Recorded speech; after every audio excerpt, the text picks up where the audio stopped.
अब तुम थोड़ा खुला खुला होकर बैठ पा रहे हो, प्लस अपनी सफोकेशन फील नहीं हुई है।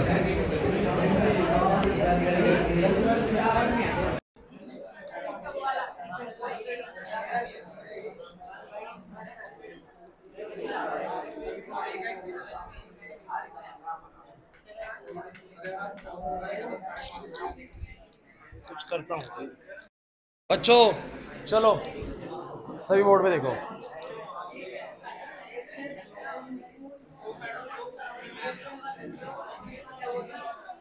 देखिए ऐसा है भाई, क्लास हम लोग रे ऑप्टिक्स कर रहे हैं। आज की क्लास बहुत इंपॉर्टेंट रहेगी बिकॉज आज मैं आप लोगों को एक बड़ा इंपॉर्टेंट टॉपिक कराऊंगा इस चैप्टर का, TIR, जिसका नाम है टोटल इंटरनल रिफ्लेक्शन। ठीक है, रिया उसको बंद कर लो गेट को।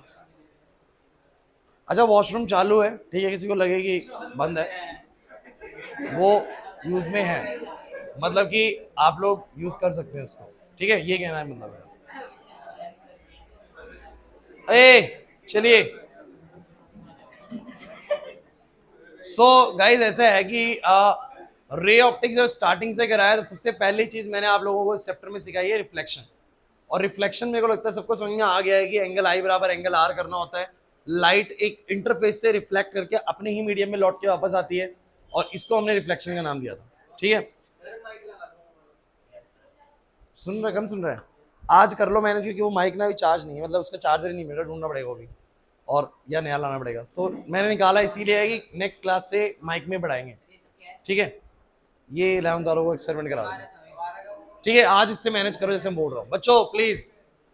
दूसरा ये कि मैंने जब रिफ्लेक्शन करा दिया उसके बाद मैं तुम लोगों को लेके चला रिफ्रैक्शन पे, और रिफ्रैक्शन में ज्यादा नहीं लेकिन इतना जरूर पढ़ लिया कि when a light ray enters from the rarer medium to the denser medium it get bend toward the normal। वो नॉर्मल की तरफ क्या होती है, बैंड हो जाती है। मींस अगर मेरी रे ऐसे आ रही है तो रेयर जो डेंसर में एंटर कर रही है, रेयर मतलब मान लो जो लेस डेंसर मीडियम जैसे हवा, और ये डेंसर मतलब कि ज्यादा डेंसर मीडियम है कंपैरेटिवली रेयर के, जैसे पानी हो गया, शीशा हो गया, ग्लास हो गया। तो जब लाइट कभी भी रेयर और डेंसर में एंटर करती है बच्चों, तो कहते हैं कि वो अपने पाथ से बोलो क्या हो जाती है, डेविएट हो जाती है। और डेविएट भी ऐसे होती है कि जो उसका ओरिजिनल पाथ होता है, कुछ बच्चे बातें कर रहे हैं भाई, जो उसका ओरिजिनल पाथ है उससे बैंड हो जाती है नॉर्मल की तरफ। कहां की तरफ बोलो, अब कैसे नॉर्मल मुझे कैसे पता लगेगा? तो भैया जहां पर आपकी इंसिडेंट रे पहुंची है वहां का नॉर्मल बनाना कोई मुश्किल खेल नहीं है, बिकॉज नॉर्मल हमेशा परपेंडिकुलर होगा हमारे सरफेस के। तो अगर सरफेस ही ऐसा तो नॉर्मल ऐसा बनेगा, और ये वाली रे जो है वो नॉर्मल की तरफ क्या हो जाएगी, बैंड हो जाएगी। इसी को बोला गया रिफ्रैक्शन। क्या बोला गया, रिफ्रैक्शन। फिर एक बड़ी जरूरी बात आपको बोली गई थी कि हर मीडियम का अपना एक रिफ्रैक्टिव इंडेक्स होता है, हल्का सा रिवाइज करा रहा हूं, जो कि आपको ये बताता है कि जब लाइट उस डेंसर मीडियम में दाखिल हुई तो उसकी स्पीड में कितनी गिरावट आ गई। क्योंकि आपको पता होना चाहिए कि लाइट जब किसी ज्यादा डेंसर मीडियम में जाएगी तो उसमें उसको ट्रैवल करने में दिक्कत आएगी, और उसकी स्पीड वहां पर क्या हो जाएगी, कम हो जाएगी। भाई हवा में थोड़ी सी फ्रीली चलेगी लाइट, पानी में जाने के बाद थोड़ा रुक रुक के चलेगी, स्पीड उसकी थोड़ी सी बोलो क्या हो जाएगी, कम। ग्लास में थोड़ी और कम हो जाएगी, शीशे में। तो मैं ये कह सकता हूं बच्चों कि अगर बाहर उसकी स्पीड 3 × 10⁸ मीटर पर सेकेंड है, जो कि एक्चुअल स्पीड ऑफ लाइट होती है, तो पानी के अंदर उतनी स्पीड नहीं होगी, पानी के अंदर उससे बोलो क्या होगी, कम होगी। तो जो रिफ्रैक्टिव इंडेक्स होता है ना, वो ये बताता है कि जब लाइट उस मीडियम में दाखिल हुई तो कितनी स्पीड कम होगी, कितने से स्पीड बोलो क्या हो गई, कम हो गई। जैसे कि मान लो कि किसी मीडियम का रिफ्रैक्टिव इंडेक्स अगर 2 है, तो वो ये बताता है कि जब लाइट उस मीडियम में दाखिल होगी तो स्पीड ऑफ लाइट की 1/2 हो जाएगी उस मीडियम में लाइट। मतलब 2 बोल रहा है लेकिन 1/2 होता है, क्योंकि फॉर्मूला बनता है कि जो वेलोसिटी मिलेगी वो कितनी मिलेगी, बोलो c/μ। क्या मिलेगी, बोलो c/μ। तो अगर 2 है तो कितनी हो जाएगी, c का आधा हो जाएगा, मतलब जितनी स्पीड ऑफ लाइट है उसका आधा। अगर म्यू 3 है तो मतलब कितना हो जाएगा, 1/3 ऑफ c हो जाएगा। मतलब कि अगर किसी का रिफ्रैक्टिव इंडेक्स 3 है तो उसके अंदर जब लाइट दाखिल होगी तो उसकी स्पीड कितनी हो जाएगी, c/3। c/3 का मतलब है, c आपको पता है 3 × 10⁸ होता है, ये बचपन से पढ़ते आ रहे हो कि नहीं पढ़ते आ रहे? तो डिवाइड बाय 3 होगा तो कितना हो जाएगा, 1 × 1 × 10⁸। नहीं समझे मेरी बात को? तो रिफ्रैक्टिव इंडेक्स क्या बताता है, मैंने लिखा it's a parameter which determines the extent with which the velocity of the light reduced when it enters in that particular medium. मतलब कि ये रिफ्रैक्टिव इंडेक्स हमें ये बताता है कि जब लाइट उस मीडियम में दाखिल हुई तो उसकी वेलोसिटी, जो लाइट की वेलोसिटी है वो कितने से कम हो जाएगी। इसका पता हमें उसके रिफ्रैक्टिव इंडेक्स से लगता है। क्लियर हुआ कि नहीं हुआ? अगर 2 है किसी का रिफ्रैक्टिव इंडेक्स तो क्या हो जाएगा, बोलो 1 सेकंड, मतलब आधी हो जाएगी स्पीड ऑफ लाइट। 3 है तो 1/3 हो जाएगी, 4 है तो 1/4 हो जाएगी। हालांकि 4 तक किसी का रिफ्रैक्टिव इंडेक्स नहीं होता। समझ में आ गया यहां तक? अच्छा एक बात और सिखाई थी कि लाइट जो है, चलो ये तो ठीक है, क्वेश्चन कराया था, लाइट जब डेंसर से रेयर जाती है, कहां जाती है बोलो? डेंसर से। अब मान लो नीचे बल्ब लगा रखा पानी के अंदर, स्विमिंग पूल में पानी में बल्ब लगा हुआ, वहां से लाइट जा रही है। अब लाइट यूं गई, अब यूं गई तो ये नॉर्मल बनेगा। अब नॉर्मल ये है और एक्चुअल बात ये कहते हैं जब डेंसर से रेयर जाती है ना तो बेंड टुवर्ड्स द नॉर्मल नहीं होती है, अवे फ्रॉम द नॉर्मल होती है, अवे फ्रॉम द। तो ऐसा होता है। अब लेकिन एक छोटी सी बात मैं आपसे करूंगा, बहुत जरूरी, ढंग से सुनिएगा। किसी बच्चे को लगेगा सर ये बात आपने लिख दी है, मान ली हमने, इसके पीछे कोई रीजन है, ऐसा क्यों होता है कि लाइट मुड़ जाती है? ये भी तो है ना, लॉजिक भी तो होना चाहिए ना, लाइट मुड़ी क्यों? पढ़ते ही आ रहे हैं बस, मुड़ी क्यों ये समझ में नहीं आया। तो बच्चों ये रीजन ना हर रे ऑप्टिक्स में है भी नहीं, ये है वेव ऑप्टिक्स के अंदर। जब हम अगला चैप्टर पढ़ेंगे उसका नाम है वेव ऑप्टिक्स। जब लाइट को ना वेव के नजरिए से देखना शुरू करा ना तो पता लगा कि लाइट ऐसे रास्ता क्यों बदलती है, और एक बार बैंड क्यों होती है नॉर्मल की तरफ और एक बार अवे क्यों जाती है। ये बात एक्सप्लेन करी हाइजिन्स ने। हाइजिन्स एक साइंटिस्ट हैं जिन्होंने इस बात का बिल्कुल पुख्ता सबूत दिया कि लाइट ऐसा ही बिहेव क्यों करती है कि जब वो लेयर डेंसर जाती है तो वो बैंड हो जाती है और भैया बाद में अवे हो जाती है, वो मुड़ती ही क्यों है। इन सब के बारे में हम बात करेंगे, कब बोलो? वेव ऑप्टिक्स में। तो किसी के मन में अगर संदेह रह रहा हो ना तो वो थोड़ा बना रहेगा भी कुछ क्लासेस तक, जब तक वेव ऑप्टिक्स शुरू नहीं हुआ। जिस दिन वेव ऑप्टिक्स करेंगे आपको बकायदा पहले टॉपिक के अंदर यही सिखाया जाएगा कि रिफ्लेक्शन और रिफ्लेक्शन ऐसा ही क्यों होता है। क्लियर होता है कि? बट अभी हम उसको सीखने के लिए कैपेबल नहीं है, क्योंकि उसके लिए कुछ चीजें हमें सीखनी पड़ती है, वो उसी चैप्टर में सीखेंगे। यहाँ तक की बात में मान के चलो कि सब बच्चों को ना रिफ्रैक्शन में इतना पता है कि what is refraction. Refraction phenomena होता क्या है? सर व्हेन ए रे of light travel in a one medium strike the interface of other medium. Interface होता है जहां पर वो दोनों मीडियम सेपरेट हो रहे हैं, जैसे कि हवा और फिर पानी, तो वो इंटरफेस है जहां पर वो पानी ऐसे रखा हुआ ऊपर की तरफ। तो when a ray of light travels in one medium strike the interface of other medium then it deviates from its original path. This phenomenon is called refraction. वो अपने पाथ से डेविएट हो जाएगी, इस फिनोमेना को बोलो क्या बोलते हैं? रिफ्रैक्शन। दूसरी बात, अगर रेयर डेंसर एंटर कर रही है तो डेविएट तो होगी और बेंड टुवर्ड्स द नॉर्मल होगी, और अगर वो डेंसर से रेयर जा रही है तो डेविएट तो होगी और अवे फ्रॉम द नॉर्मल होगी। नहीं आया समझ? श्योर? किसी को कोई प्रॉब्लम है इसके अंदर? पक्का आगे बढ़ा सकते हैं? चलो ठीक है, तो ये भी हमने मान लिया। अब अगली बात समझते हैं बच्चों।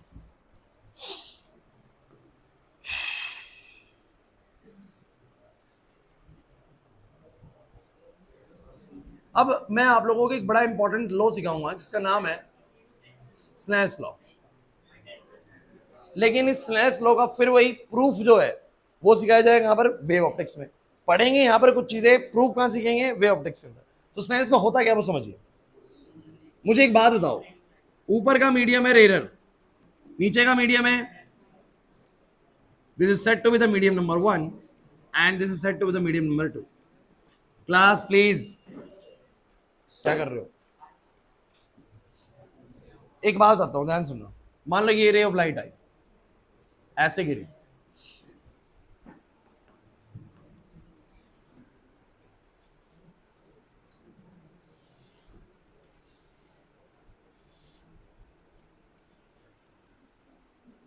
ये मेरा जो एंगल है वो क्या है बोलो? आई है।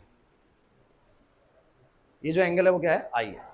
And you know that when the ray of light enters from the rare to the denser medium it bend towards the normal.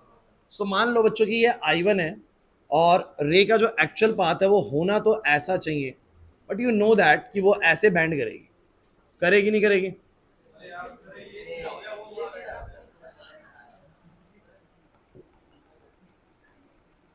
अबे नहीं यार, अरे यार बाद में बड़ा करो ना और चीज चेंज करो।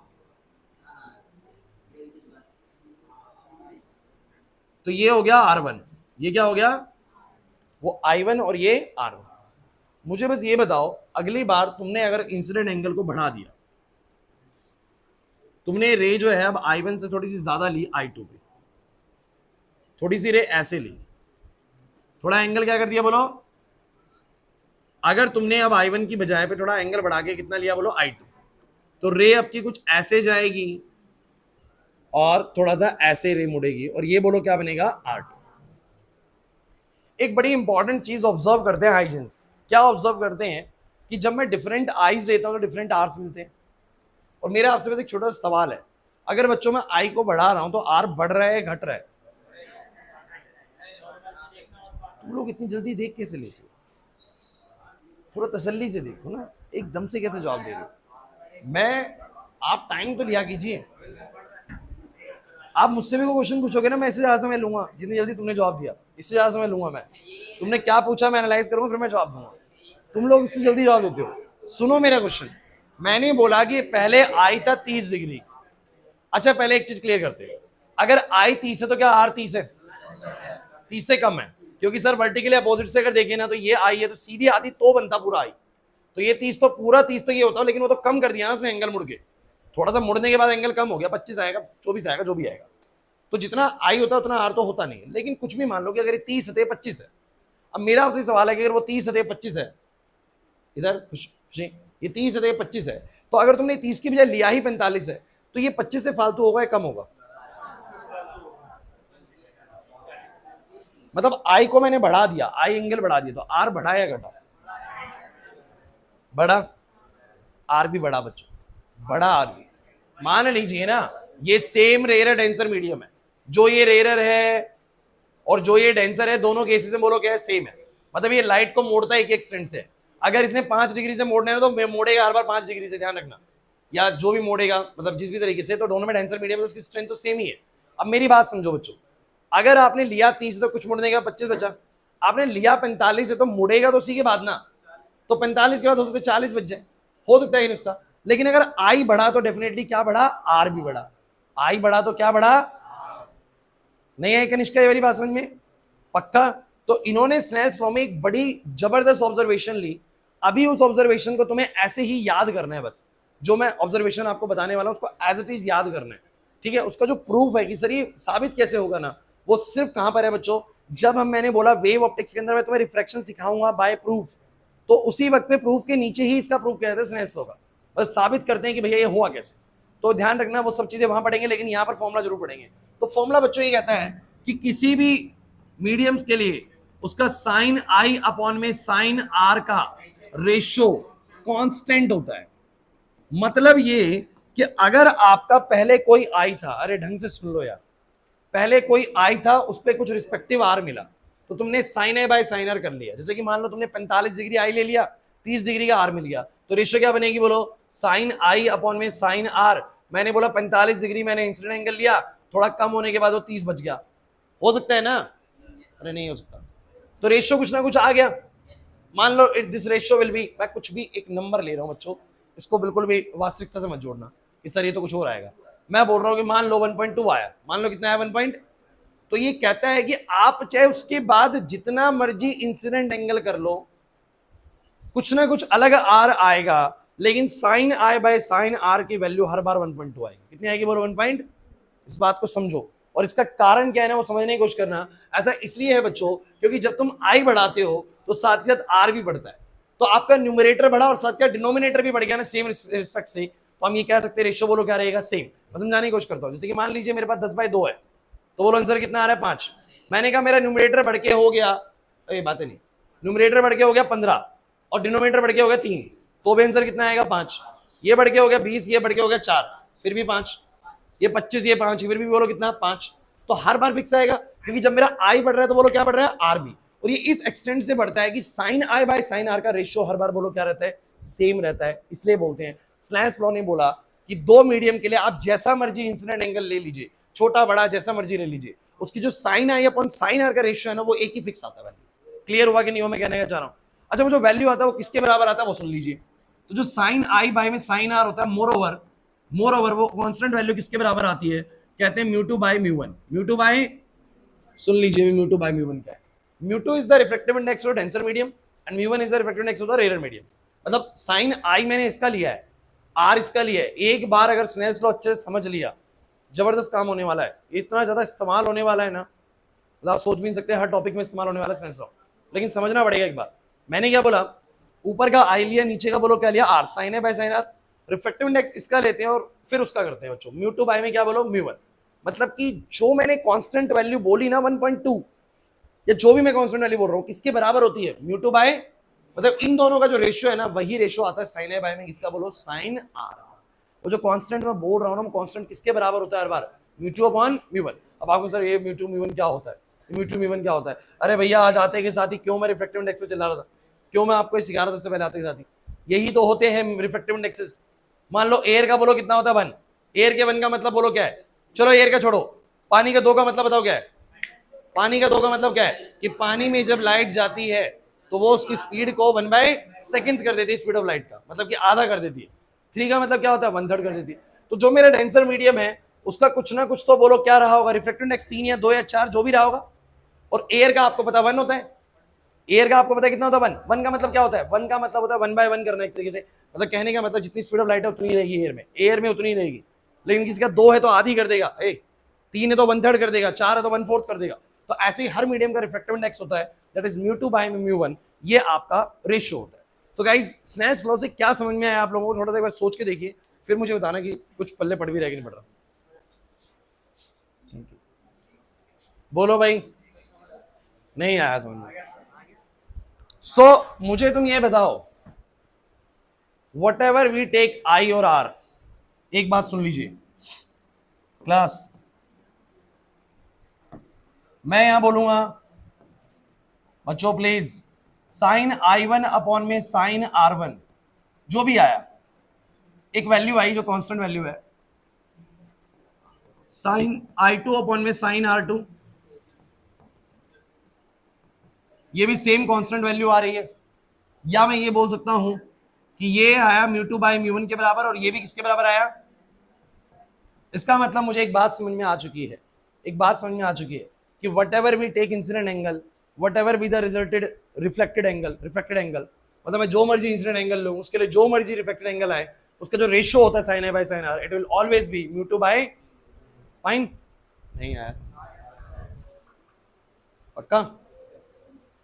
और ये रिलेशन मेरे लिए इतना इंपॉर्टेंट क्यों है, क्योंकि अगर मान लो मुझे कोई ये बता दे कि रेयर मीडियम में जब लाइट इंसिडेंट हुई तो इतने फलाना डिग्री के एंगल पे हुई है, तो मुझे आई पता है, तो मैं इस फॉर्मूले के जरिए बोलो क्या निकाल सकता हूँ, आर।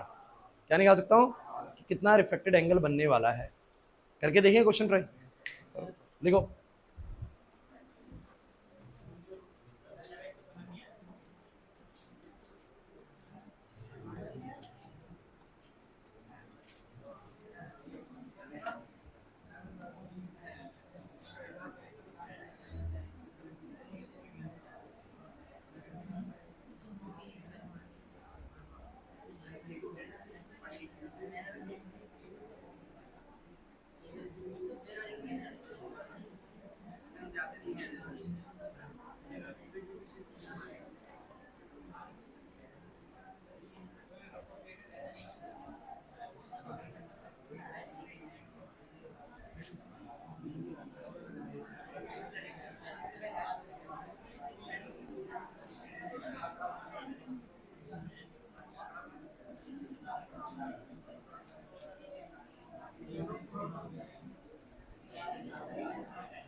अच्छा √3 का मतलब कितना होता है, 1.73, ठीक है।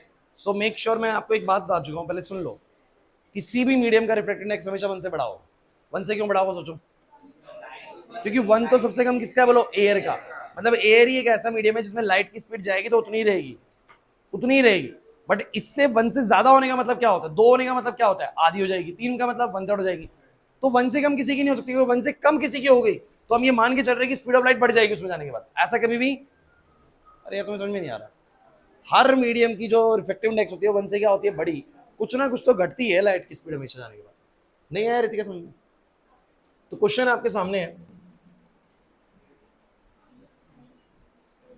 आगे मक्खी।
आज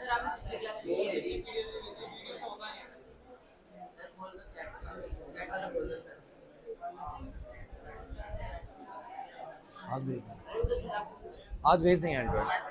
बच्चों बच्चों प्लीज क्वेश्चन बोला यार, क्वेश्चन करो बस। तो मुझे तुम एक बात बताओ, क्वेश्चन बहुत सिंपल सा है। वो कहता है कि भैया ऊपर तो रेयर और मीडियम है, एयर है, नीचे बोलो कौन है? नीचे है पानी।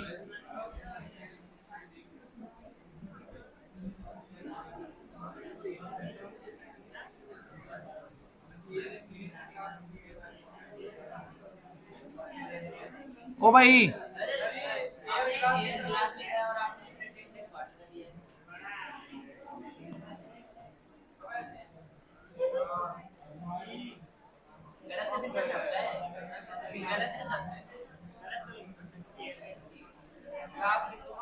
यार यहाँ वाटर कर देते हैं, ठीक है ठीक है, चलो कोई नहीं। बोर्ड पे क्लास प्लीज देखिए, सब air water interface. Air water interface का मतलब हो गया ये है एयर, ये है वाटर, और लाइट जब इधर गिरी तो कितने के इंसिडेंट एंगल पे गिरी? 60 डिग्री पे। कह रहे हैं बताओ जरा ए कितने का रिफ्लेक्टेड एंगल वो बनाते हुए जाएगी, मतलब उसका सवाल बोलो क्या है? आर। उसका सवाल बोलो क्या है? आर। और यू नो दैट कि इसका अपना रिफ्लेक्टिव इंडेक्स होगा, इसका अपना होगा। सब लिखना बंद कर दो, पहले समझ लो। और नहीं आ रहा तो बिल्कुल बोल दीजिए, क्योंकि स्नेल्स लॉ में मिस्टेक नहीं करनी है आप लोगों को। मैंने कहा ऊपर 60 डिग्री से स्ट्राइक करिए बोला है, अंदर आपको पता टेंशन में जाने के बाद एंगल कम हो जाएगा। कह रहे कितना होएगा, उसका सवाल ये है। अगर उस वाटर का रिफ्लेक्टिव इंडेक्स √3 दिए बैठा है, कहीं एयर का तो नहीं दिया? एयर का बच्चों 1 होता है। एयर का कितना होता है? 1। ये 1 आपको पता है, इसका मतलब क्या है? सो गाइस मुझे एक बात, अगर लाइट ऊपर से नीचे आ रही है, सो आप तो एक बात जानते हैं ना सर, कुछ भी हो जाए, कितना भी एंगल हो, 60 हो, 45 हो, 50 हो, 60 हो, कुछ भी हो सर, उसका साइन है डिवाइड बाय साइन आर हमेशा किसके बराबर होता है? μ2 बाई में। अच्छा याद करने का तरीका सुनो, आई उसका फिर आर इसका डिवाइड में, लेकिन रिफ्लेक्टेड इंडेक्स की रेशियो में पहले इसकी और फिर उसका। सही है? नहीं समझे? इसको याद क्यों रखना जरूरी है आपको? अब अगली बात में समझ में आएगा जब मैं अगली बात सिखाऊंगा। अब सुनो ए क्लास, सचिन क्यों पिटेगा? आई बोलो कितना? 60। आर मुझे निकालना है, आर मुझे निकालना है। रिफ्लेक्टिव इंडेक्स बोलो कितना है? √3। एयर का बोलो कितना? 1। प्रॉब्लम है? बोलो ये हो जाएगा साइन आर बराबर में साइन 60 अपॉन में √3। साइन 60 की वैल्यू होती है √3/2 डिवाइड बाय में √3। This will be sine R. √3 से √3 कट जाएगा बच्चों, ये आ जाएगा साइन आर बराबर में 1/2। और आर साइन कब 1/2 देता है बच्चों? 30 डिग्री पे। सो मतलब कि अगर इंसिडेंट एंगल 60 है तो रिफ्लेक्टेड बोलो कितना है? 30 है। अब मैं आपको एक बात क्लियर कर दूं, आप यहां पर इस वाले केस के लिए इंसिडेंट एंगल को 60 की बजाय 75 भी कर लीजिए, कुछ और इफेक्ट नहीं मिलेगा, लेकिन साइन है बाय साइन आर फिक्स आएगा √3/1। कितना आएगा बोलो? √3/, क्योंकि जब आई बढ़ेगा साथ साथ बोलो क्या बढ़ जाएगा? आर भी रेशियो, लेकिन हर बार क्या आएगा? μ2/μ1। M I right? तो क्या तुम्हें ये बात समझ आ गई? सचिन क्लियर है यहां तक की बात? चलिए एक बात मैं आपको और बताने वाला हूं, सुनिए, ये हमारी लास्ट बात है, इसको लेके फिर हम नया टॉपिक स्टार्ट करेंगे TIR। सो गाइज वो बात ये है जो मैं बोर्ड पे सिखाऊंगा आप लोगों को, ध्यान सुनिएगा। अगर ये मेरे पास डेंसर मीडियम है, ये आपको पता है मीडियम नंबर 1 है, इसका रिफ्लेक्टेड इंडेक्स μ1 है, इसका बोलो कितना है? μ2 है। अच्छा बार बार एक बात मैं आपको बोलता आ रहा हूं, जरूरी नहीं है रेयर मीडियम एयर ही आए, हो सकता है रेयर मीडियम एयर की जगह कुछ और आ जाए। भाई ऊपर पानी हो नीचे ग्लास हो, तो ऊपर वाला रेयर है, नीचे वाला बोलो क्या है? डेंसर है। हो सकता है, तो कुछ भी रिफ्लेक्टिव इंडेक्सेस आ सकते हैं, उसके लिए आपको टेंशन नहीं लेनी है। अब मेरी पूरी बात सुनो, ये डेंसर है, वो रेयर है, लाइट गई यूं। अच्छा अगर लाइट यूं जा रही है तो मेरी ये वाली रे कौन सी है? इंसिडेंट रे, और ये मेरा नॉर्मल है। इस बार मेरा आई ये हो गया, और रे ऐसे जाने की बजाय अब ये जाएगी, तो ये मेरा आर हो गया, तो ये मेरा आई हो गया, और ये मेरा हमेशा ऐसे ही होता है कि सोचो उसको आई बनाओगे, रिफ्रैक्शन कहां पर हुआ है? उस साइड पे हुआ इस बार, तो वो आर है, ये बोलो क्या है? आई है।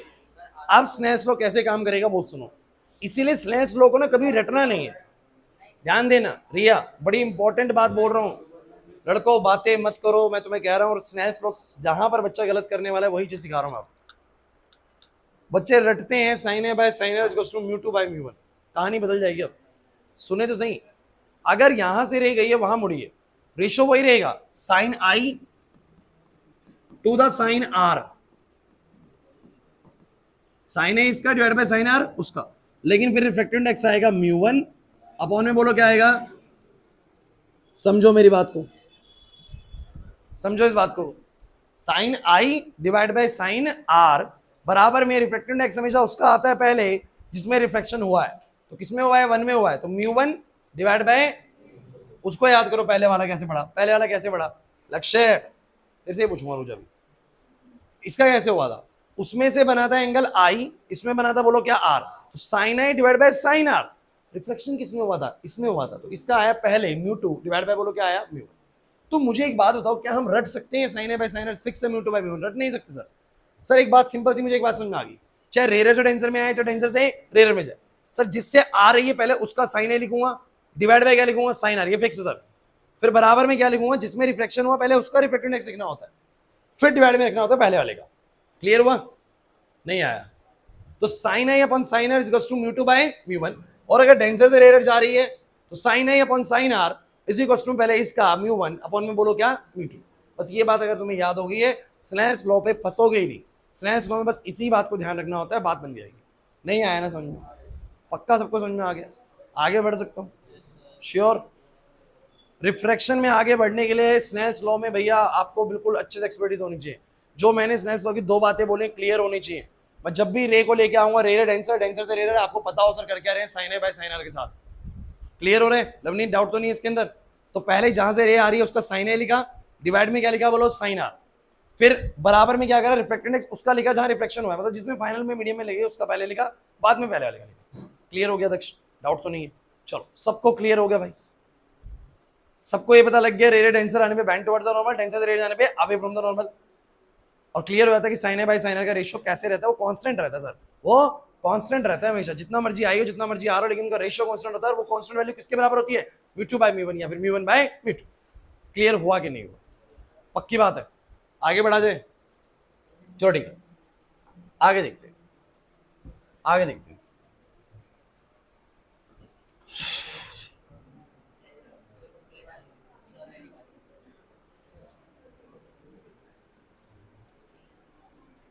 कौन है ये,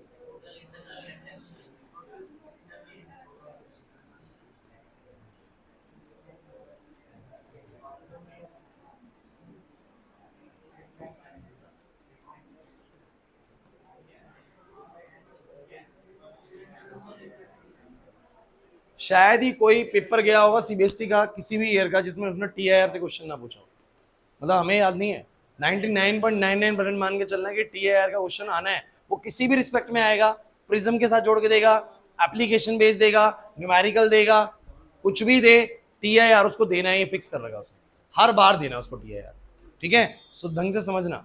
अब तक हम क्या समझ चुके हैं, अब तक हम बेसिक तौर पे रिफ्लेक्शन क्या होता है वो समझ चुके हैं, बेसिक तौर पे रिफ्रैक्शन क्या था वो भी समझ में आ चुका है, और स्नेल्स लॉ वगैरह उसके साथ रिलेट कर लिया हमने, मैं मान के चलो तो हमने रिफ्लेक्शन और रिफ्रैक्शन का बेसिक पार्ट पूरी तरीके से समाप्त कर लिया।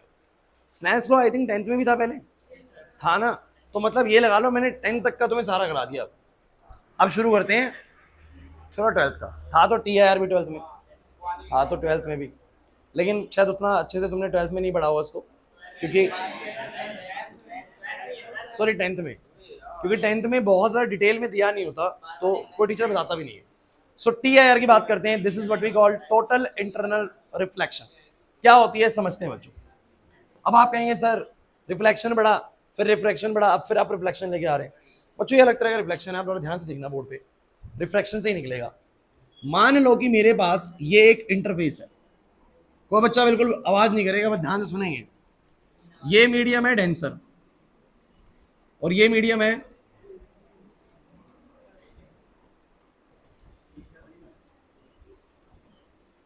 मुझे एक बात बताओ, यहां पर कहीं पर एक नॉर्मल ड्रॉ कर देता हूं,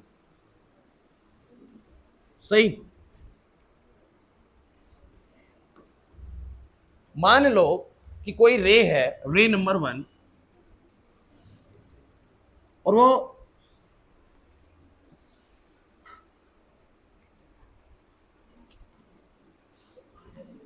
अबे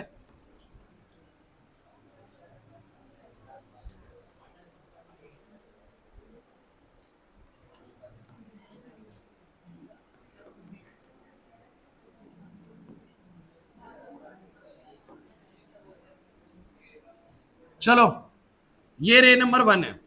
अगर मान लो ये रे नंबर 1 है तो जानी तो ऐसे चाहिए, बट क्या ऐसे जाएगी? ये जानी तो थोड़ी सी ऐसे चाहिए, बट यू नो दैट ऐसे नहीं जाएगी, थोड़ी सी मुड़ जाएगी।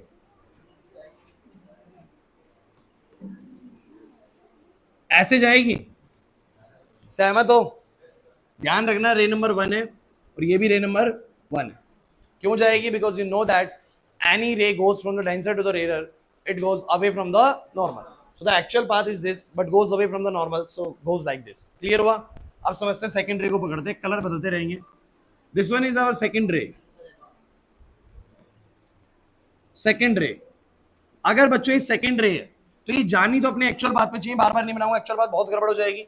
कलर बदल देता हूं। सेकंड रे जानी सीधी चाहिए बट सीधी नहीं जाएगी, वो भी अवे जाएगी, और अवे जाएगी तो वो भी कुछ ऐसे हो जाएगी। दिस इज आवर सेकंड रे। कोई दिक्कत है? चलेगा। थर्ड रे,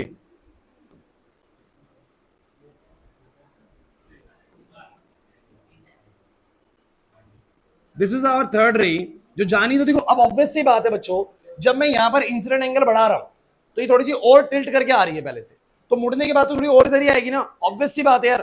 क्यों? मेरी बात सुनो, जो ऊपर वाला मीडियम है वो goes away from the normal करेगा, नॉर्मल से अवे करेगा। तो जब उसने इस वाली रे को इतना मोड़ दिया तो ये वाली तो ऑलरेडी थोड़ी सी वैलिडिटी जा रही है, तो उसको तो और मोड़ेगा, और ये वाली थोड़ी और जा रही है तो इसको तो मोड़ने के बाद थोड़ा सा और इधर आएगी कि नहीं आएगी? मुझे बस इतना बताओ। समझ नहीं आ रहा क्या हो रहा है सर? बंसी को नहीं आया समझ में? अब मैं अगर चौथी रे लेता हूं, फोकस करना, अरे class please, this is fourth रे, तो ये वाली तो और मुड़ जाएगी। बोलो सही है कि नहीं? अब ऐसा भी होगा। अब आगे भैया उस पॉइंट पे ध्यान से सुनना यार, तुम यार अपने डिस्कशंस मत करो, सुनो। अब ये आई पांचवी रे,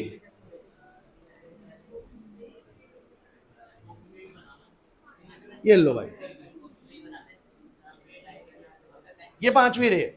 और इस बार क्या हुआ कि जब रे मुड़े ही जा रही है, ये ऐसे गई तो उसको इतना मोड़ा, ये ऐसे गई तो उसको इतना मोड़ा, ये ऐसे गई तो उसको इतना मोड़ा, तो ऐसे मोड़ते मोड़ते चौथी रे तक कितना मुड़ गई। तो क्या ऐसे नहीं लग रहा कि एक ऐसा इंसिडेंट एंगल भी आएगा बढ़ाते बढ़ाते, एक ऐसा इंसिडेंट एंगल भी आएगा बढ़ाते बढ़ाते कि जब मेरी रे जो है ना वो बिल्कुल इंटरफेस को रिफ्लेक्ट तो होगी, रिफ्लेक्ट तो होगी, बिल्कुल इंटरफेस को ग्रेज करती हुई जाएगी, ऐसे ऐसे छूती हुई जाएगी, बिल्कुल 90 डिग्री का रिफ्लेक्टेड एंगल बनाते हुए। सर ये रिफ्लेक्टेड एंगल होता क्या है? अरे भैया अभी तो पढ़ाया है आप लोगों को कि जब ये रे जाती है ऐसे करके तो ये इसका एक्चुअल पाथ होता है, बट ये एक्चुअल पाथ से अवे हो जाती है, तो ये वाला एंगल ही तो रिफ्लेक्टेड होता है ना बच्चों। ये वाला बोलो क्या होता है? आई। ढंग से सुन लो, अगर यहां नहीं सीख पाए ना फिर दिक्कत आएगा आप लोगों को इस टॉपिक में, बिल्कुल बातें मत करो। मैंने बोला ये आई है तो मुड़ने के बाद जो नॉर्मल के साथ एंगल बनता है वो क्या होता है? बोलो रिफ्लेक्टेड एंगल होता है। क्या होता है? बोलो रिफ्लेक्टेड एंगल।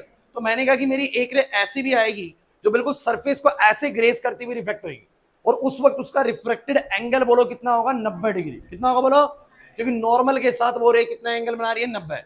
अरे समझ नहीं आ रहा सर, जो ये रे निकलती है रिफ्लेक्ट होके वो नॉर्मल के साथ जो भी एंगल बनाती है उसी को तो बोलो क्या बोलते हो? Reflected angle. So there must be a ray, there must be a रे जिसके लिए रिफ्लेक्टेड एंगल की वैल्यू बोलो कितनी हो जाएगी? 90 डिग्री हो जाएगी। बोलो है कि नहीं?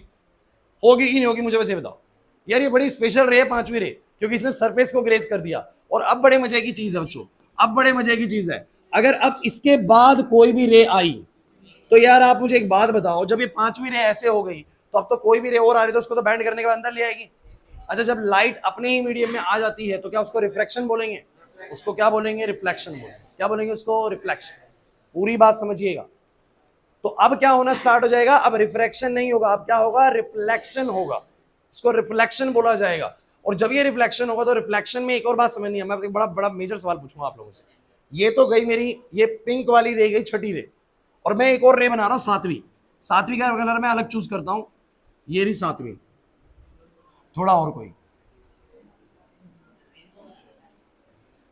अरे भाई चलो ये ठीक है। सुनो सुनो, कौन बच्चा बताएगा छठी रे और सातवीं रे जो है, छठी नीचे बनेगी सातवीं ऊपर बनेगी, या छठी पहले बनेगी सातवीं नीचे बनेगी? सवाल समझे? सवाल समझे? नहीं समझे? अच्छे से सुनना, पहले दोबारा सुनो, दोबारा सुनो। मैंने कितनी रेस बनाई? बस सब बच्चे भूल जाओ क्वेश्चन क्या था, पहले दोबारा सुनो। पहली गई मुड़ गई, दूसरी गई मुड़ गई, तीसरी गई मुड़ गई, ऐसे करते करते पांचवी रेग ऐसी आई जब वो मुड़ी तो वो ग्रेस करती हुई चलेगी। ग्रेस करना होता है स्पर्श करते हुए चलेगी बिल्कुल लेवल को, मतलब रिफ्लेक्टेड एंगल 90 हो गया था। अब इतना तो पक्का है सर, जब पांचवी ने ग्रेस कर दिया, छठी तो अंदर आएगी और रिफ्लेक्ट करेगी। क्या करेगी बोलो? रिफ्लेक्ट। और सातवीं भी अंदर ही आनी है सर, तो मैं बोलूँ छठी और सातवीं दोनों अंदर आएंगी, तो छठी नीचे बनेगी, सातवीं ऊपर, या छठी ऊपर सातवीं नीचे? छठी नीचे सातवीं ऊपर, छठी नीचे सातवीं ऊपर, ये बनेगा। ये 6 ऊपर 7 नीचे।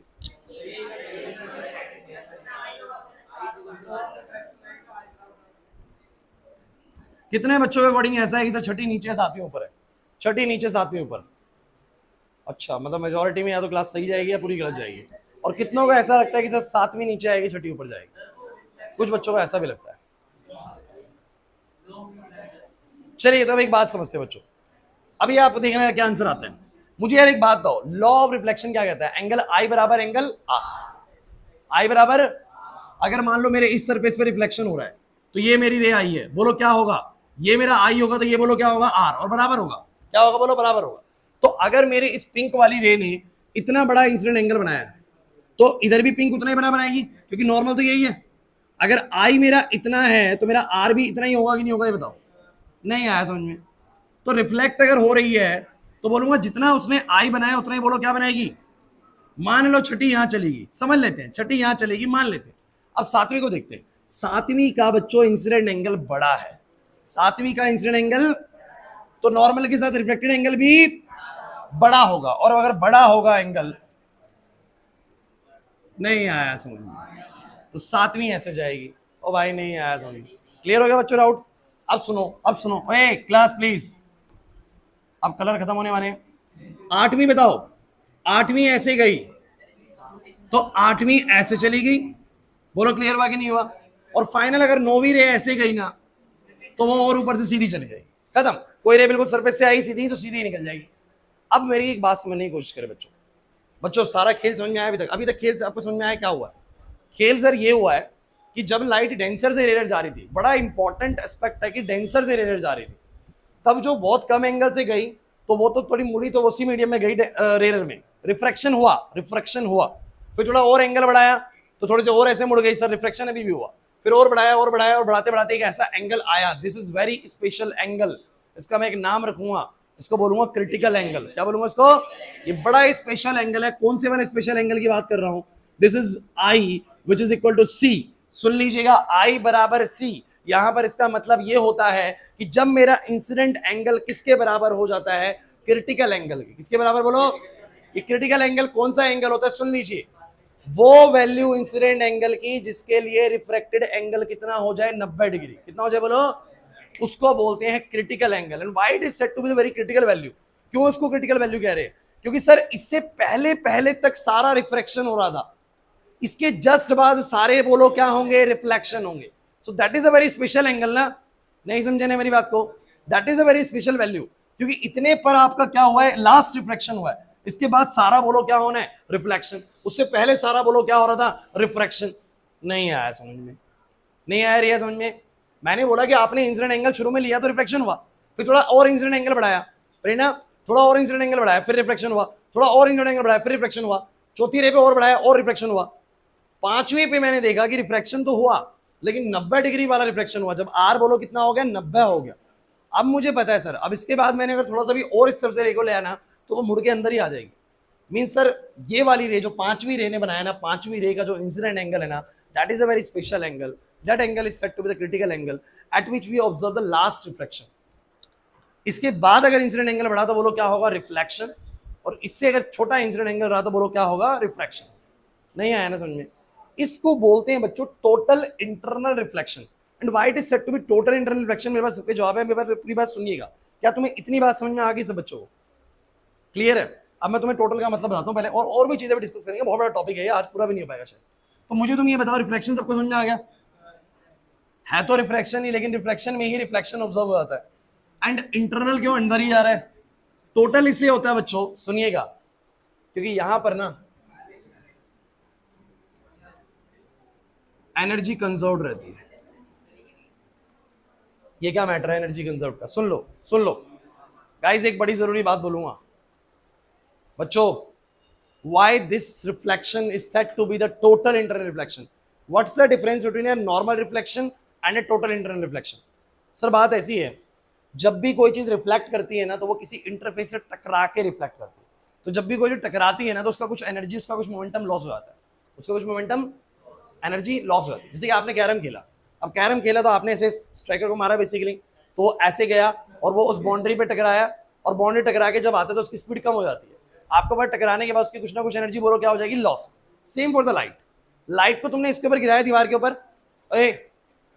लाइट को दीवार के ऊपर गिराया, दीवार से रिफ्लेक्ट करके आ गई, बट लाइट ने अपनी कुछ इंटेंसिटी खो दी क्योंकि उसने कुछ ना कुछ एब्जॉर्ब कर ली, या उसने कुछ ना कुछ एनर्जी का मोमेंटम उसका कम कर दिया। समझो मेरी बात को। तो in the normal reflections the light always strikes the surface and टकराने के बाद वो वापस आती है, तो कुछ ना कुछ एनर्जी बोलो क्या होती है, लॉस। अगर तुम्हें याद हो ना तो ये जो डायग्राम्स है ना, ये सभी डायग्राम्स में आप लोग जानते हैं लाइट ने ऐसे पीछे टकराई है फिर वापस मुड़ी है, टकराने के बाद मुड़ी क्योंकि पीछे पेंट हो रखा था। बट मैं आपको बताऊं बच्चों, यहां वाले केस में ना कहा जाता है कि लाइट ना टकरा के नहीं मुड़ती है, ये लाइट ऐसे मुड़ती है कि टकराने की वजह से तो मुड़ी ही नहीं है, वो पेंट थोड़ी ना कर रखा था हमने पीछे, ये तो जा सकती थी। ये तो एक रिफ्रैक्शन का फिनोमिना हुआ कि वो लाइट जो है ऐसे गई और किसी के टकराने से नहीं, किसी फिनोमिना की वजह से मुड़ी।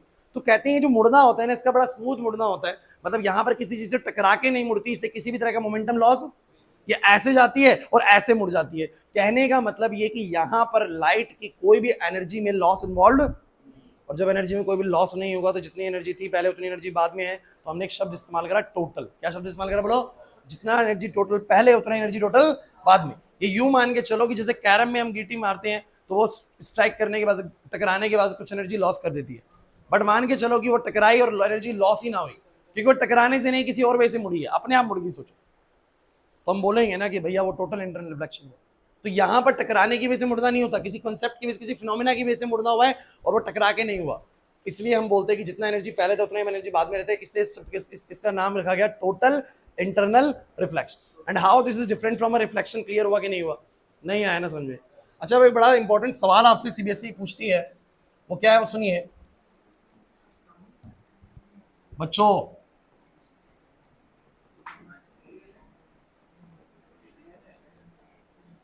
Conditions for TIR, what are the conditions for TIR. TIR होने के लिए क्या कंडीशंस है। पहली कंडीशन सुन लीजिए, बड़ी जरूरी चीज है, the ray must go from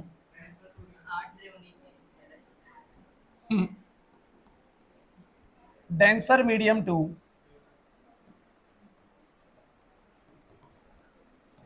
the ray must go from the denser medium to the fine। ऐसा क्यों सर, सुन लीजिए, कुछ बच्चे कहेंगे सर रेयर डेंसर में नहीं हो सकता क्या, हो सकता है, हो सकता है क्या, चलो सुनो फिर वही। अब मुझे एक बात बताओ, कोई रे ऐसे आई, कम एंगल बना के आई, देखते हैं ना अभी, कोई रे ऐसे आई, तुम्हें पता है वो क्या होगी, बेंड टुवर्ड्स द नॉर्मल, तो बैंड होगी, ऐसे बैंड होगी, सही है, होगी ना बैंड। अब तुम किसी भी रे को ले आओ, अरे मैं कह रहा हूं बहुत बड़ा एंगल बना के ले आओ यार, बहुत बड़ा एंगल बना के ले आओ, आई बहुत बड़ा कर दो, फिर भी वो जब ऐसे जाएगी तो एक्चुअल पास से बैंड होगी, नॉर्मल की तरफ बैंड होगी, तो फिर ऐसे हो जाएगी, तो वो हमेशा टेंसर में जाएगी, वो हमेशा, कि कोई भी रे लिया हो, कोई भी रे लिया हो रेरर से, कोई भी रे लिया हो रेरर से, वो नॉर्मल की तरफ जब बैंड होगी तो वो उसी मीडियम में रह जाएगी, नीचे वाले में। इसका मतलब कभी भी रेरर से डेंसर आते वक्त टीआईआर ऑब्जर्व, टीआईआर से कब ऑब्जर्व होगा, जब रे कहां आएगी डेंसर से, कुछ पल्ले नहीं पड़ रहा, पक्का। सो पहला बड़ा इंपॉर्टेंट कंडीशन है, क्या दिख गया तुम लोगों को वहां पर, छोड़ दो ना तुम लोग, मेरे को भी डरा रहे हो, ये देखो मैंने बोला light must go from the denser to the रेडियर डेंसर नहीं जाएगी, रेडियर डेंसर जाएगी तो कभी TIR observe. So the major first condition, necessary condition, ये कंडीशन भी नहीं बल्कि इसके लिए लिखना चाहिए नेसेसरी कंडीशन। नेसेसरी क्या जरूरी है बच्चों, तो नेसेसरी कंडीशन है कि the ray must go from the denser medium to the, and the second important thing is, क्या बच्चों जब भी रे डेंसर से रेडियर जाएगी क्या क्या हर बार टीआईआर होगा, आप जानते हो हर बार टीआईआर नहीं होगा सर, कब होगा, आपको पता है जब सर आई की वैल्यू ना क्रिटिकल एंगल से बड़ी होगी, क्रिटिकल एंगल से, sir what is critical angle, what is critical angle, so बोलेंगे it is that minimum value of incident angle in denser medium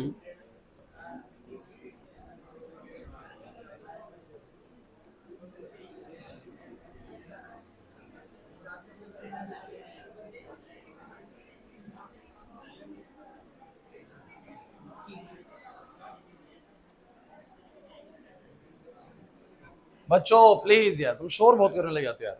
पढ़ो एक बार स्टेटमेंट पढ़ो।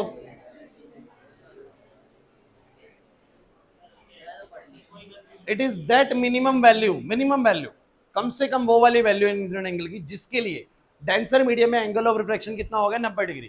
क्यों मैं 90 डिग्री? क्योंकि 90 डिग्री होने के बाद ही टीआईआर स्टार्ट होगा। बोला है कि नहीं? उस पर्टिकुलर इंसिडेंट एंगल को बोलो क्या बोलते हैं? Critical angle. अच्छा कुछ बच्चे होते हैं क्रिटिकल एंगल इंसिडेंट एंगल से अलग है। बच्चों मैं आपको क्या कह रहा हूं, मेरी पूरी बात सुने। कोई एक इंसिडेंट एंगल ही ऐसा है जो कि क्रिटिकल एंगल के बराबर है। बोलो क्लियर है कि नहीं? मतलब किसी एक एंगल को हमने जानबूझकर किसी एक इंसिडेंट एंगल को हमने जानबूझकर क्या नाम दिया? बोलो क्रिटिकल एंगल का। क्योंकि वो एक बड़ा स्पेशल एंगल है जिस पर रिफ्लेक्शन का एंगल कितना होगा था? 90 डिग्री। क्योंकि मुझे पता है कि भैया उसके बाद इंसिडेंट एंगल मतलब उसके बाद जो बड़ी वैल्यूज आएंगी उसके लिए टीआईआर होगा और उससे छोटी के लिए बोलो क्या होगा? रिफ्लेक्शन होगा। नहीं आ रही बात समझे? तो क्रिटिकल एंगल किसे बोलते हैं? सर क्रिटिकल एंगल कुछ नहीं सर, क्रिटिकल एंगल भी इंसिडेंट एंगल ही है, बट ये एक बड़ा स्पेशल इंसिडेंट एंगल है जब हमारा रिफ्लेक्शन वाला एंगल कितना हो गया? 90 डिग्री। कितना हो गया बोलो? उस वाले इंसिडेंट एंगल को बोलो क्या बोलते हैं? Critical angle. करते नहीं है ये बात समझ में? अब मुझे तुम एक छोटी सी बात का जवाब दो, क्या तुम इसके आंसर्स करोगे? बताओ।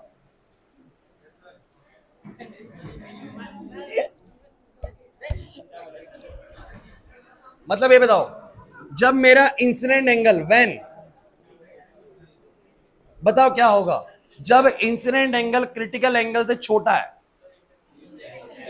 अरे ये आई छोटा है ना, जिसकी तरह मुंह खुला होता है बड़ा होता है, सी बड़ा है, तो आई छोटा है सी से। जब मेरा इंसिडेंट एंगल क्रिटिकल से छोटा है तो क्या होगा? रिफ्रैक्शन होगा। रिफ्रैक्शन होगा। नहीं आया ना समझ में? जब मेरा इंसिडेंट एंगल क्रिटिकल एंगल के बराबर होगा क्या होगा? रिफ्रैक्शन ही होगा। एंगल आर होगा 90 डिग्री, ग्रेस करती हुई जाएगी। ग्रेस द इंटरफेस, इसको बोलते हैं ग्रेस द इंटरफेस। इंटरफेस को छूते हुए जाएगी, स्पर्श करते हुए जाएगी, एग्जैक्ट मीनिंग जो है। और जब मेरा इंसिडेंट एंगल क्रिटिकल से बड़ा हो जाएगा, अब बोलो कुछ पल्ले नहीं पड़ रहा ना? सॉरी समझ में आ रही बात? रचित डाउट लग रहा है? दिख रहा है ना पीछे से? यहाँ का इंसिडेंट जब क्रिटिकल से बड़ा हो जाएगा तो क्या होगा? क्या होगा? तो आप लोगों की एक नेसेसरी कंडीशन क्या बनी? नेसेसरी कंडीशन टीआर की क्या बनी? प्रियांशु नितिन बातें मत करो कि एक तो रे डेंसर से एरर जानी चाहिए, दूसरी बात the angle of incidence in denser medium वो उसी में होगा। The angle of incidence must be greater than critical angle. हमारे इंसिडेंट एंगल की वैल्यू क्रिटिकल एंगल से बोलो क्या होनी चाहिए? मतलब ये मान के चलो जैसे मैं आपको एक सिंपल सा सिनेरियो बताता हूं। वाटर का क्रिटिकल एंगल मान लेते हैं 45 डिग्री है, या 45 नहीं चलो 30 डिग्री मान लो। कितना मान लो? 30 डिग्री। तो अगर पानी का क्रिटिकल एंगल 30 है तो आप मुझे बताओ क्या मतलब है उसका? अब बताओ क्या मतलब है? मैं सवाल पूछ रहा हूं सिंपल सा, लक्ष्य बताएगा। लक्ष्य पानी का क्रिटिकल एंगल 30 है, पहली चीज। अब मैं बोल रहा हूं कि एक रे गई है जिसने पानी के अंदर इंसिडेंट एंगल बनाया है 25 डिग्री का। कितने का? 25 डिग्री का। क्रिटिकल एंगल है 30, इंसिडेंट एंगल बनाया 25। बता क्या होगा? रिफ्रैक्शन होगा या टीआईआर होगा? रिपीट करूं क्वेश्चन, क्लियर है? क्रिटिकल एंगल पानी का है 30 डिग्री और अभी जो इंसिडेंट एंगल है वो है 25 डिग्री, तो रिफ्रैक्शन होगा या टीआईआर होगा? रिफ्रैक्शन। क्या सही कह रहा है हर्षित? नहीं, रिफ्लेक्शन होगा। तू क्या बोल रहा है? बोल दो रिफ्लेक्शन। मैंने तो वही बोला था सर, आपको वो आर सुन गया। एक्शन भी पीछे वही है, आगे भी वही है, बीच में आर और एल का फर्क है बस। हिंदी में क्या बोलते हैं, हिंदी वाले बच्चे बताओ क्या बोलते हैं इनको? किसी ने हिंदी में पढ़ा है रिफ्लेक्शन रिफ्लेक्शन? मेरे को नहीं पता ना।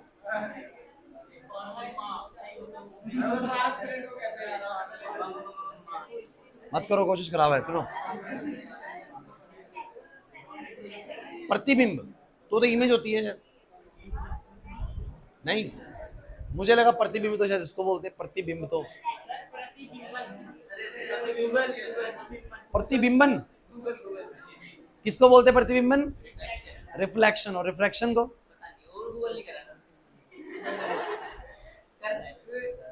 प्रतिबिंबन। ठीक है, ये तो बहुत मुश्किल हुआ था पढ़ाने यार अगर ऐसे।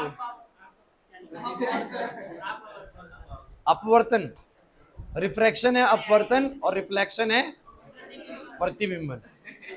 ठीक है, अजीब से लग रहा बोलने में। चलो ठीक है, तो मुझे बंसिका बताएगी। बंसिका, आपको बताना है अपवर्तन होगा या प्रतिबिंबन होगा। ठीक है, अभी कंफ्यूजन खत्म। तो आपका क्रिटिकल एंगल, वाटर का क्रिटिकल एंगल 30 डिग्री है, लाइट इंसिडेंट कर रही है डेंसर मीडियम में 45 डिग्री से, क्या होगा?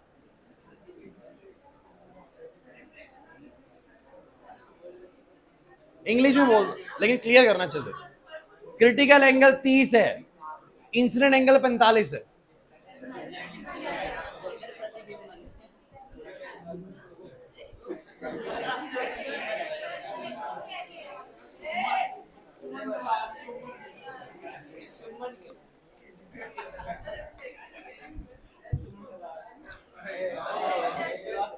रिफ्लेक्शन एल,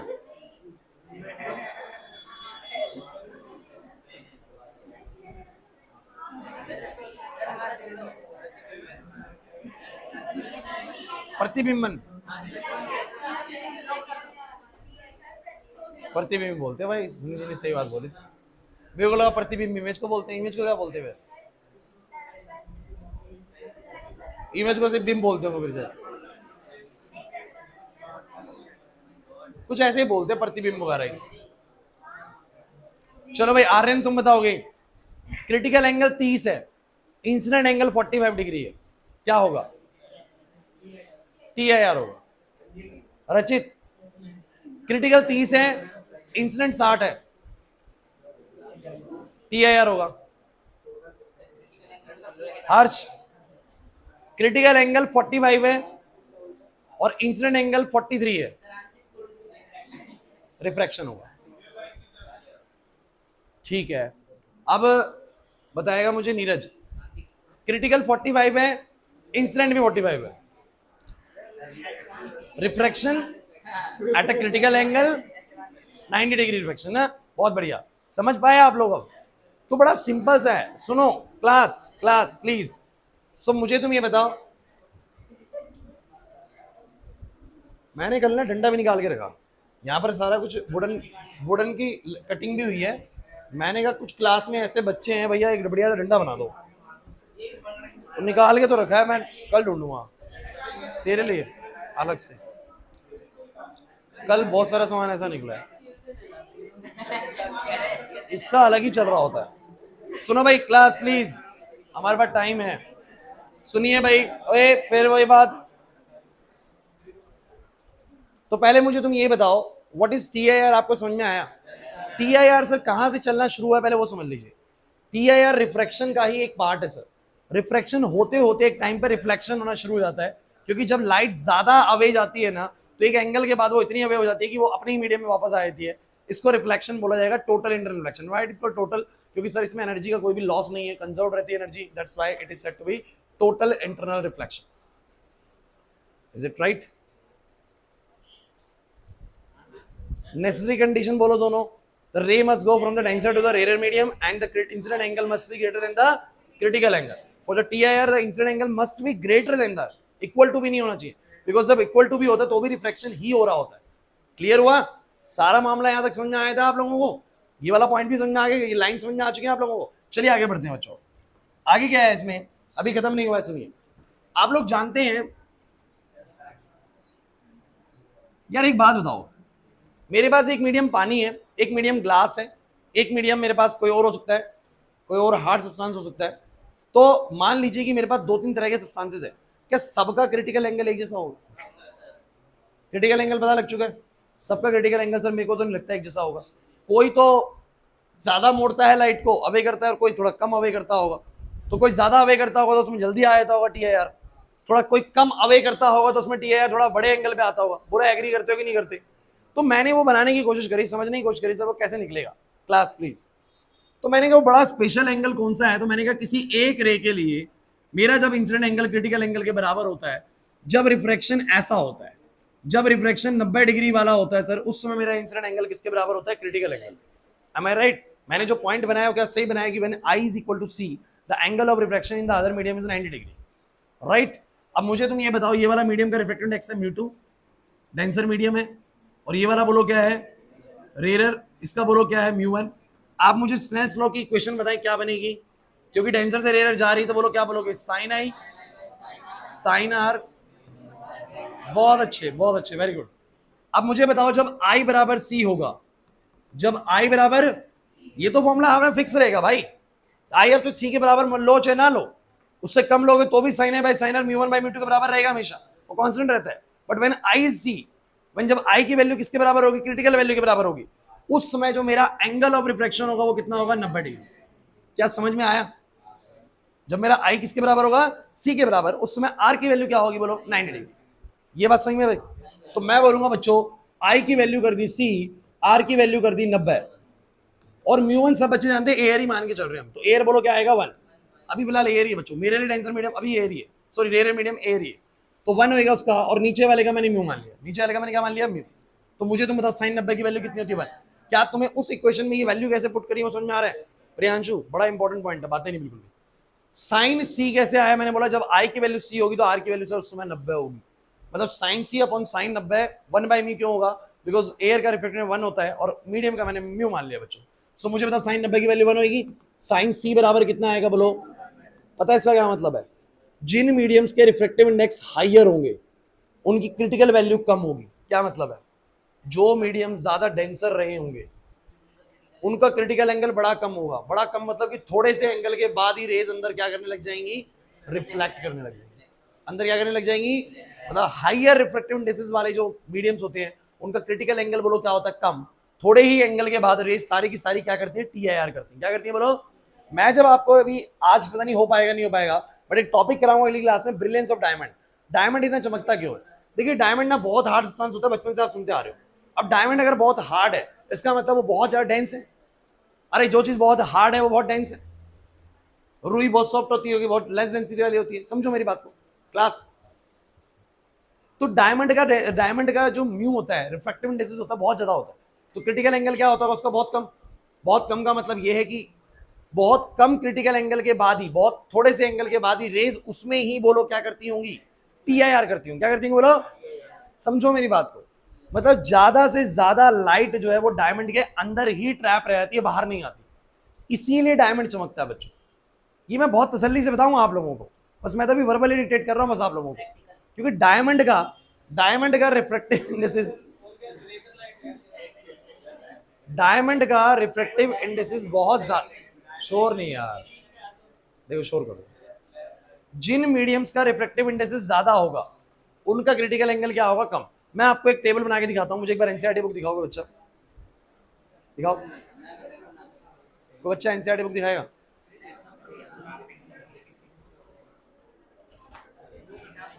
अरे बिल्कुल वही खोल के बैठो।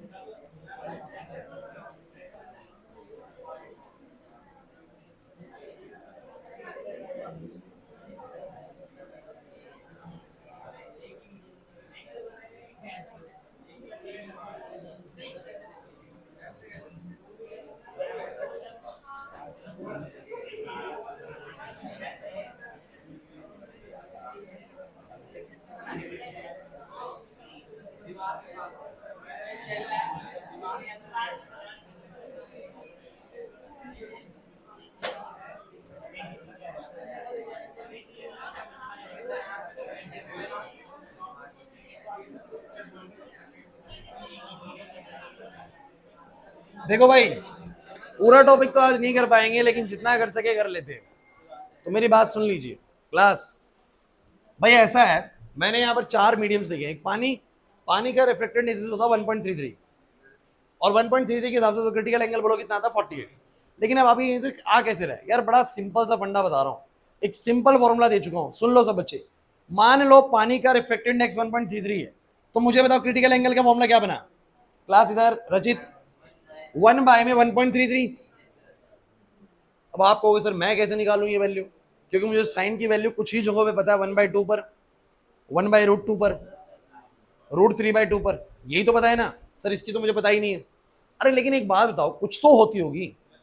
जैसे कि मैं आपको बताऊं, सुनो, ये मेरे पास इंसिडेंट एंगल है, या मान लो कि ये मेरे पास थीटाज हैं और ये मेरे पास साइन थीटाज है।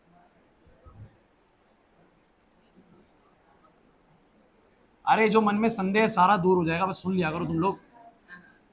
बातें ज्यादा करते हो, पढ़ाई कम करते हो। चलो बोलो, साइन 0 कितना होता है? 0। इसको लेके कोई सोचने वाली बात ही नहीं है। पीछे सौरेश, 30 डिग्री होता है 1/2, और 1/2 का मतलब मुझे बताने की जरूरत नहीं है, 0.5 होता है। ये होता है 1/√2। 1/√2 का मतलब है 1 बाय में √2, √2 का मतलब होता है 1.41, एंड 1 अपॉन में 1.41, एग्जैक्ट वैल्यू कितना आएगा? आई थिंक 0.7 के आसपास ये वैल्यू आता है।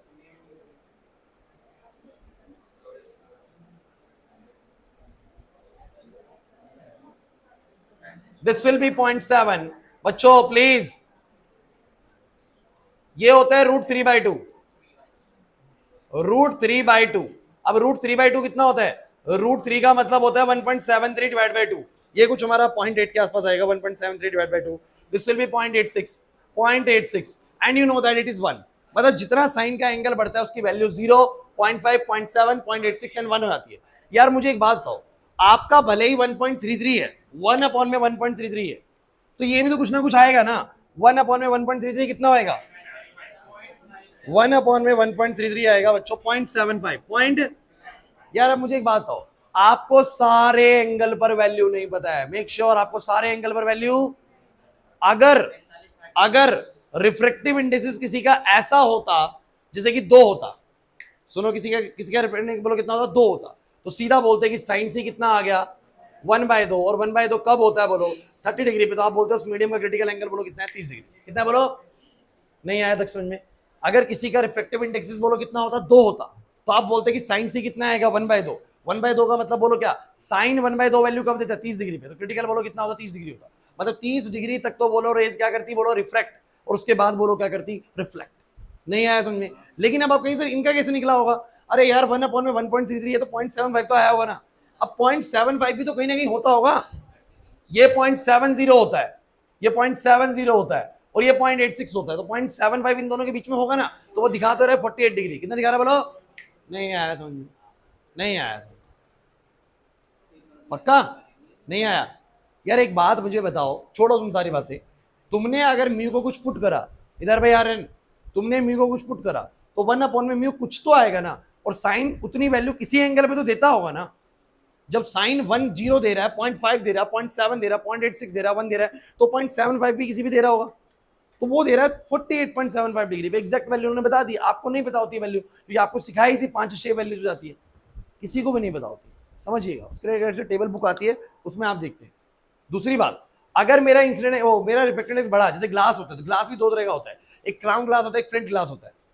फ्लिंट ग्लास थोड़ा सा ज्यादा डेंसर होता है, तो जिसकी रिफ्लेक्टिव इंडेक्स बढ़ेगी, अब सोचो, खुद बढ़ाओ, खुद बताओ, अगर रिफ्लेक्टिव इंडेक्स बढ़ा, क्रिटिकल एंगल कम हुआ। इसका बोलो कितना है? 41 डिग्री। इसका कितना है बोलो? और डायमंड का 2.42 होता है रिफ्लेक्टिव इंडेक्स, तो इसका क्रिटिकल एंगल आया मात्र 24.41 डिग्री। आप मुझे फर्क बता सकते हैं डायमंड में और वाटर में क्या फर्क होगा? एक्चुअली में बस ये बात समझनी है आखिरी, उसके बाद मैं क्लास फिनिश करने वाला हूं आज। ये सर अगर वाटर हुआ और ये एयर हुई, यहां पर ये डायमंड हुआ और ये एयर हुई, यही बात को रोकूंगा आज मैं, सुन लीजिए। सर पानी के अंदर ना, अगर मान के चलो मैं दोनों में केस ले लेता हूं कि मैं 90 रेज भेज रहा हूं, एक एक डिग्री पे कितनी रेज भेज रहा हूं बोलो? एक एक डिग्री पे 90 रेज भेज रहा हूं। अरे 90 डिग्री तक कितनी रेज आएंगी? 90 रेज भेज रहा हूं।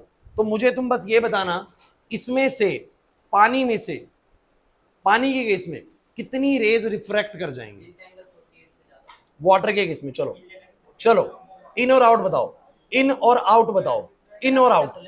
वाटर के केस में अगर मैंने यहां से 1 से शुरू करके 90 तक रेज भेजी है, 90 तक, हर 1 डिग्री पे 1 रे भेजता हूं मैं। पानी के अंदर मैं हर 1 डिग्री पे 1 रे, 1 डिग्री पे 1, 2 डिग्री पे दूसरी, तीसरी डिग्री पे तीसरी। तो मुझे बताइए कितनी रेज आउट होंगी, कितनी रेज बाहर आएंगी, कितनी रेज बाहर आएंगी पानी के अंदर से। आउट मतलब कि दूसरे मीडियम में बाहर जाएंगे। आउट यार, आउट मतलब बाहर, इन मतलब अंदर। 48 या 47, 48। हर, तुम्हें सवाल ही समझ में नहीं आ रहा, नहीं आया पेंडे सवाल समझ में। मैंने बोला हर 1 डिग्री पे मैंने 1 रे भेजी, तो कितनी रेज गई? 90 रेज गई। कितनी रेज गई? दक्ष नहीं आ रहा समझ में। हर 1 डिग्री पे 1 रे भेजी तो कितनी रेज गई? 90 रेज गई। मुझे बताओ पानी का क्रिटिकल एंगल कितना है? 48.75। क्या मतलब है इस क्रिटिकल एंगल का? कि सर ये वो एंगल है जिस पर हमारा एंगल ऑफ रिफ्लेक्शन बोलो कितना होता है? 90 डिग्री। सर इससे पहले तक सारी रेज बाहर गई होंगी, इससे कम एंगल तक सारी रेज कहां गई होंगी? बाहर। और सर इस क्रिटिकल एंगल से ज्यादा होते के साथ ही मेरे, जैसे इंसिडेंट एंगल इससे ज्यादा होगा, सारी रेज TIR करेंगे। सारी रेज बोलो क्या करेंगी? तो मुझे बताओ 48 रेज तो बाहर चली जाएंगी, नहीं चली जाएंगी? हाँ, 49 डिग्री होते के साथ ही वो रेज अंदर आएंगे। बोला एग्री और नहीं आ रहा? सॉरी, इस बात समझ में आ गई? तो इसमें बोलूंगा बाहर जाएंगी 48। अरे इतना एक का मत के देखो, एक का मत देखो, कैलकुलेशन समझो बस। 48 जाएंगी बोलो कहां, और बाकी की 90 में से माइनस कर दो, यानी 42। यानी बोलो क्या? 42। कैलकुलेट मत करो एक को, 42 या 89 मान लो यार तुम, कोई नहीं, तुम बता कैलकुलेशन कर दो। तो 42 रेस बोलो कहां जाएंगी? अंदर। समझ नहीं आया? लेकिन यही सवाल मुझे एक बार डायमंड के लिए बता दो भाई। डायमंड में भी मैंने 1-1 डिग्री पे रे भेजी, डायमंड में भी मैंने 1-1 डिग्री पे रे भेजी, 1-1 डिग्री पे। मुझे इन आउट बताओ, कराऊंगा नेक्स्ट क्लास में फिर से। ये डायमंड में 24.41 है, तो 1 डिग्री पे भी रे। अच्छा अच्छा, बताओ जो रे 1 डिग्री का एंगल बनाती हुई जा रही है, जो रे 1 डिग्री का एंगल बनाती हुई जा रही है, वो रिफ्रैक्ट करेगी या रिफ्लेक्ट करेगी? रिफ्लेक्ट, बाहर जाएगी। 2 डिग्री वाली, 3 डिग्री वाली, और चित नहीं आ रहा समझ में? 20 डिग्री वाली, 24 डिग्री वाली, 25 वाली। समझ चुके जिन्होंने अंदर बोला, समझ चुके बच्चे। क्योंकि 24.41 उसका क्रिटिकल है, मतलब इतने तक तो वो क्या करेगी? रिफ्रैक्शन। इससे बड़ा होते ही बोलो क्या करेगी? क्योंकि ये वो एंगल है जहां पर उसने अगले मीडियम में एंगल ऑफ रिफ्रैक्शन 90 दे दिया था सर। इसके बाद तो सर अंदर लेके आएगी रेस को। तो 24 ही रेस बोलो क्या जा पाएंगी? बाहर। 25 डिग्री से तो रेस वापस कहां आएंगी? अंदर। तो बोलूंगा 24 जाएंगी बाहर, बाकी 60 जाएंगे अंदर। तो किसके अंदर ऐसा है कि लाइट ज्यादा रहती है? डायमंड। पानी में कम रहती है। इसे चमकता कौन है ज्यादा? ये भी आएगा नेक्स्ट क्लास, चिंता मत करिए। लेकिन अभी मैं क्लास खत्म करूंगा इसी के साथ। लेकिन सुन लीजिए, आप लोगों को आज मैंने क्या करा है वो बहुत इंपॉर्टेंट चीजें कराई हैं। सुन लीजिए, पहली चीज जो मैंने तुम्हें आज आते ही करवाई है, पहले तो रिपीट करा था हमने, क्या था? Reflection, reflection. उसके बाद सबसे जरूरी चीज बच्चों आज आपको सिखाया गया स्नेल्स लॉ। स्नेल्स लॉ छाप लो दिमाग में। सर रे आ रही है रेयर से डेंसर, चाहे जा रही है डेंसर से रेयर। स्नेल्स लॉ तो लगता है, और कैसे लगता है? कैसे लगता है? Sine I by sine R बराबर में सर म्यू2 बाय म्यू1 होगा। म्यू1 बाय म्यू2 डिपेंड करता है कि रे किसमें गई है। अगर ऊपर से अंदर आ रही है तो म्यू2 बाय म्यू1 होगा, और नीचे से बाहर जा रही है एक तरीके से तो म्यू1 बाय म्यू2 होगा। Sine I by sine. नहीं यार, बस स्नेल्स लॉ अप्लाई करने का सिंपल फंडा बताया था। ऊपर का एंगल लिखो साइन आई, डिवाइड बाय क्या लिखो? साइन आर, जिसमें गए बराबर में इसका रिफ्लेक्टिव इंडेक्स डिवाइड बाय उसका, हो जाएगा। This is Snell's law. Snell's law सीखने के बाद तुमने क्या करा? इसके ऊपर क्वेश्चन बनाया कि अगर इतना इंसिडेंट एंगल है तो इतना रिफ्लेक्टिव कैसे निकलेगा। ना से बात समझ में आ गई बच्चों? आगे क्लास। इसके बाद TIR बताया। TIR में मुझे बताइए क्या आपको बात ध्यान रखनी जरूरी है? जब रेज डेंसर से रेयर जाती है तो सारी रेज रिफ्लेक्ट नहीं करती सर। हम ये बोलेंगे सर एक पर्टिकुलर इंसिडेंट एंगल तक तो रेज बोलो क्या करती है? रिफ्लेक्ट। बट उसके बाद बोलो क्या करती है? वो रिफ्लेक्ट करती है, जिसको मैंने टोटल इंटरनल रिफ्लेक्शन बोला। और जिस एंगल के बाद वो ऐसा करती है वो एंगल हमारा बोलो क्या है? Critical angle. नेसेसरी कंडीशन है ray must go from the denser to the rare and the incident angle must be greater than the critical angle. और उसके बाद क्या तुम्हें समझ में आया कि मैं कैसे किसी भी मीडियम का क्रिटिकल एंगल निकालूंगा? आप कहेंगे सर बस मुझे उस मीडियम का क्या पता होना चाहिए? Reflective index. उसके जरिए बोलो सबके बोलो क्या निकालेंगे? Critical angle. Is it clear to you और not guys? So critical angle, बस मैं आपसे ये चाहता हूँ लास्ट बात कि क्या तुम्हें इनकी क्रिटिकल वैल्यूज को देख के कुछ पता लग रहा है क्या कहना चाह रही है? ये कहना चाह रही है कि पानी में तो जब तक इंसिडेंट एंगल इतना नहीं होगा तब तक तो रेस क्या करेंगे? रिफ्लेक्ट करेंगे। इसके बाद सारी रिफ्लेक्ट करेंगी। लेकिन डायमंड में 24 डिग्री के बाद ही बोलो क्या करना शुरू कर देंगे, रिफ्लेक्ट करना शुरू कर देंगे, उससे पहले से रिफ्लेक्ट करेंगे। Is that clear to you और नॉट गाइस? सो यहाँ मैं क्लास को खत्म करूंगा, बाकी मिलते हैं नेक्स्ट क्लास के अंदर। भाग जाओ।